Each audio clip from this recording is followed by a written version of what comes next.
আন্ডালে ভয়াবহ অগ্নিকাণ্ড। কবিরাজ কলির কাপড়ের দোকান পুড়ে ছায়। দমকলের জোর তৎপরতা। পশ্চিম বর্ধমান জেলার অন্ডাল থানার অন্তর্গত নাথ বাজারের কবিরাজ গলিতে শুক্রবার ভোরে একটি কাপড়ের দোকানে ভয়াবহ আগুন লাগায় এলাকায় চাঞ্চল্য ছড়িয়ে পড়ে।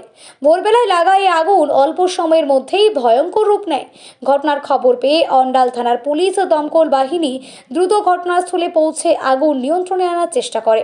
তবে আগুনের তীব্রতা এতটাই বেশি ছিল যে দমকল কর্মীদের যথেষ্ট বেগ পেতে হচ্ছে। বাসিন্দা টুটু গুপ্তা জানান, ভোর প্রায় 4টা নাগাদ তারা এই ঘটনার খবর পান। কিভাবে আগুন লাগলো তা এখনও স্পষ্ট নয়, তবে প্রাথমিকভাবে শর্ট সার্কিট বা নাশকতার আশঙ্কা করা হচ্ছে। বর্তমানে দমকলের দল আগুন নেভানোর কাজে নিরন্তর চেষ্টা চালিয়ে যাচ্ছে। আগুন পুরোপুরি নিয়ন্ত্রণে আসার পরেই ক্ষয়ক্ষতির সঠিক হিসাব জানা যাবে। রাত থেকে এই বানগঙ্গা কাপড়ের দোকানটায় হঠাৎ করে আমরা পাশেই থাকি, আমরা ওখানে ডেকোরেটর ব্যবসা আছে, দেখছি ওর জানলা ফানলা থেকে আগুন আর ধোঁয়া বেরোচ্ছে। আমরা প্রায় 3:30 পৌনে 4টে থেকে দৌড়াদৌড়ি করছি, দমকলকে ডেকেছি।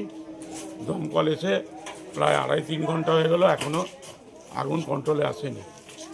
কীভাবে যে লাগলো সেটারই আমাদের এখন চিন্তার বিষয়। আপনারা কতটা আতঙ্কে আছেন?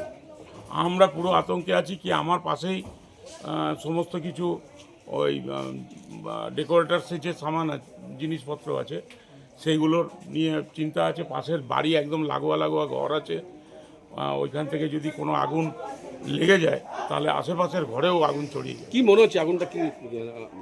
আগুনটা ভেতরে এরা তো বন্ধ করে চলে গেছিলো রাত্রে,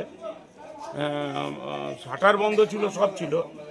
ভেতরে কি করে আগুন লাগলো, কেউ বলছে শর্ট সার্কিট, কেউ বলছে কেউ করে দিয়েছে। এখন এটা এই মুহূর্তে বলা খুব অসম্ভব। দমকল এসছে?